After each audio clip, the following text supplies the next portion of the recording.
You know, that's really sobering to know that I can take a group of people and say, I'm going to give you something dangerous. Do you want it? And they said yes. Because it's very dangerous to give a wrong alert about seizure forecasting. It's different than, you know, is it going to rain today or tomorrow? Maybe I take my umbrella, maybe I don't. With a seizure, maybe I'll take my medicine or maybe I won't. Maybe I'll drive or maybe I won't. Maybe I'll go swimming or maybe I won't. And these are life-threatening decisions. Fellow Homo sapiens, welcome back to Epilepsy Sparks Insights. Now, this is part 2 of 2 with neurologist and data scientist Daniel Goldenholz.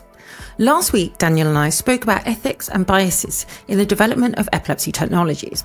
And this week, we speak of the thoughts of people with an epilepsy when it comes to seizure forecasting devices, including things like accuracy and alerts. A quick one, please don't forget to like, comment and subscribe, because your comment and your like will help spread awareness and understanding of the epilepsies around the world. And now, on to our start of the week, Daniel Goldenholz. I am an assistant professor at Harvard Beth Israel Deaconess Medical Center. Part of my job is to be an epileptologist, so I read EEG, take care of patients on the inpatient side and have clinic. And a larger part of my job is to do epilepsy research. And that is focused on data science and AI, trying to apply some of the latest technologies in those domains into the fields of epilepsy. There are heaps of organizations out there trying to do seizure forecasting, largely, in my experience, from my limited knowledge, looking at tonic-clonic seizures or tonic seizures, seizures of movement, rather than just focal seizures. What are your thoughts about the seizure prediction devices, limitations and potentials? So it's a big can of worms. Yeah. Let's say this, as a physician who takes care of people who are, you know, dealing with seizures all the time, and as someone who has a family member with this condition, I know full well, we're not going to wait. We want to know right now, when is the next time we're at risk? And this is not something that we'd like to someday have something. We want to know now. If it's not perfect, give it to us anyway. There's been a lot of really exciting research over the past few years suggesting that, yes, it is possible to do seizure forecasting. The most famous example of this was already 10 years ago, was published a study where somebody put, a group of people put some wires into patients' heads and attached it to some hardware and then some software. There was a warning light and there was a you're having a seizure now light, and then there was an everything's okay situation. So people loved having those. There was only 15 patients in that study. They lasted for a couple of years. The company ran out of money, and there was a beautiful paper, and there was many, many papers based on those patients since then. But that experiment has never been repeated yet. And that experiment showed that, number one, it is possible to give people a bit of warning. And it is, it's not perfect. We know that it's not perfect. So it's not, number two, it's not perfect. Number three, people didn't care. They loved it. They loved having that peace of mind that they knew that there was some machine that was saying, like, you're going to be okay now, or this is a little bit over dangerous time, or yeah, that's a seizure. People really, really appreciated having those pieces of information. And not only that people appreciated, but it's possible and it was doable.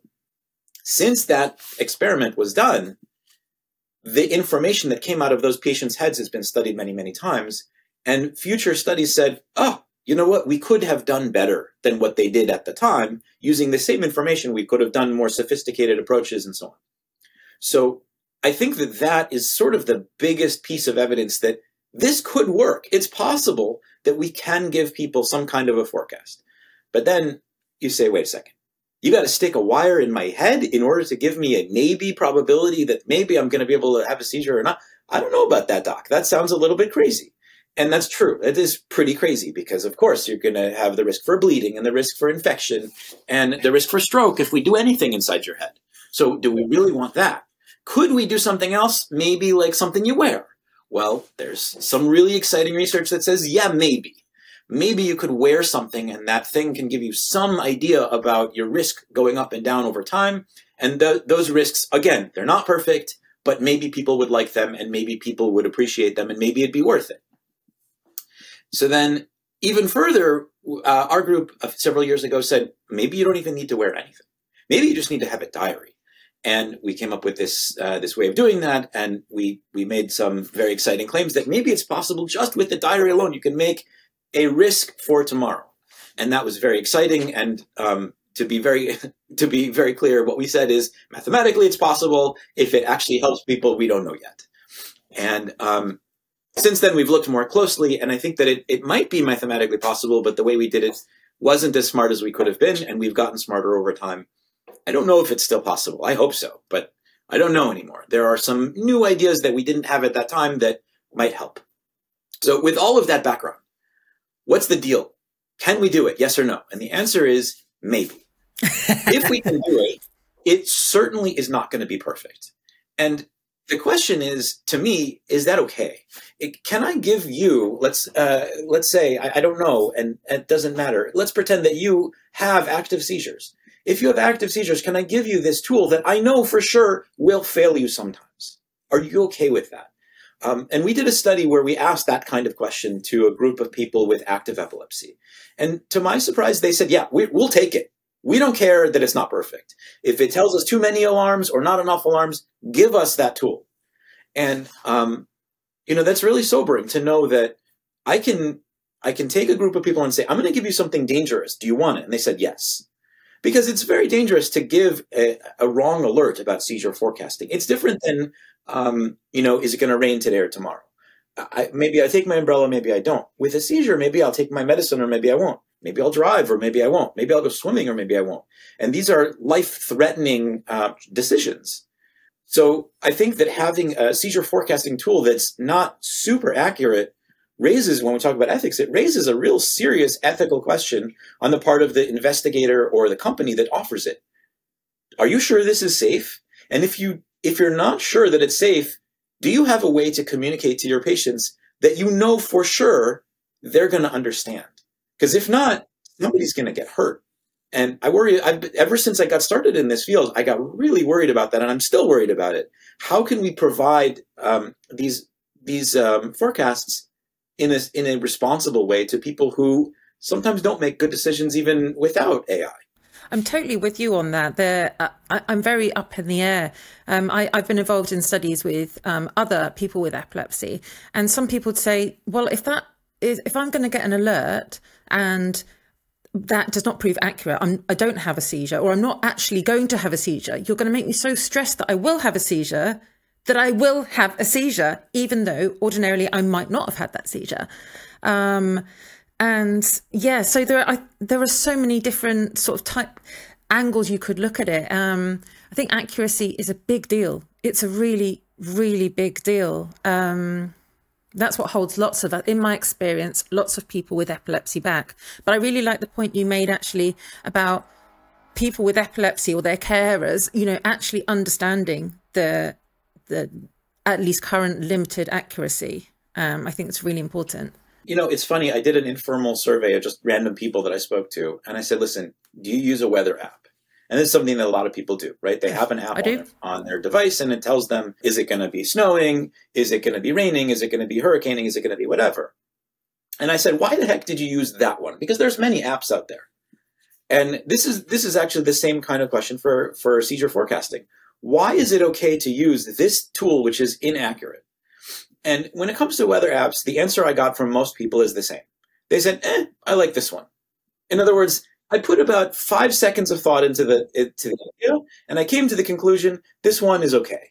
And I asked them questions like, well, does it ever give you the wrong answer? Yeah, sometimes it does. So they know it's inaccurate, and yet they're willing to stick with it. Why? It's not always inaccurate. And also, it doesn't matter that much. So I think that the calculus is probably different when it comes to a seizure forecasting tool. And I make a big fuss with other investigators about the difference between something that is mathematically useful and something that's clinically useful. And I think that mathematically useful, I think that this has been proven that we can do that, which is amazing. We can do something that might give us a little bit of an edge over randomness. That's amazing, and I'm so excited about that. That means that we're on the right track. But if it's not better than something that you can do in your head on your own without some fancy tool, then it's still useless.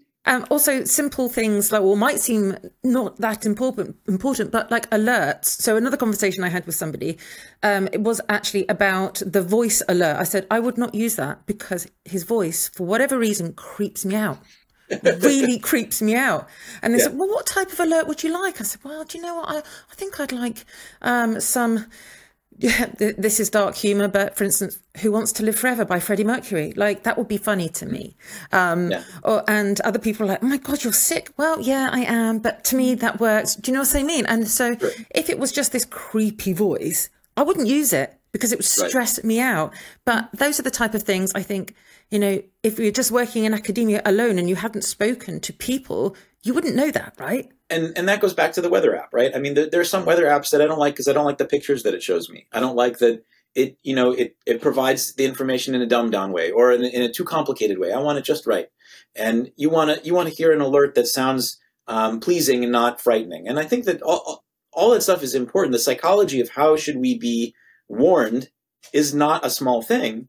And most of myself and my colleagues that are trying to do this, we're not focused on that. To be honest with you, we're focused on going from a little bit better than random to useful clinically, and I think that jump is such a big one that we haven't even had a second to think about. Well, what kind of voice should we use, and what colors are nice, and that sort of thing. And I say that, and at the same time, I mentioned Sharon Chang. She's actually done some studies, and others have done as well, on what would be the right way to show to patients. And they've done focus groups and they've shown different examples of things. So I think that people have thought about this a little bit. And I think that we're going to keep on, you know, iterating through this, and everyone's going to have their own, what do I like? But getting back to the math thing for just a second, it turns out that if I propose to you, whatever your seizure rate was before will still be your seizure rate tomorrow. That mathematical trick is extremely powerful. So if you have a seizure every day, here's my forecast for you. Tomorrow you'll have a seizure. And it sounds idiotic, but mathematically beating that prediction is much harder than just a random coin flip. And so I want patients and investigators to know that this one thing, predicting that tomorrow is going to be like the last few months, that's hard to beat mathematically. And if we can beat that, then we're on the right track to something that's clinically useful. Thank you to Daniel for seeing seizure detection devices from the perspectives of clinicians, researchers, and the person with an epilepsy, and their family as well, actually. It is a challenge, but it is absolutely crucial to combine insights from each party when it comes to seizure prediction device development. If you haven't already, don't forget to like, comment, and subscribe, and see you next time.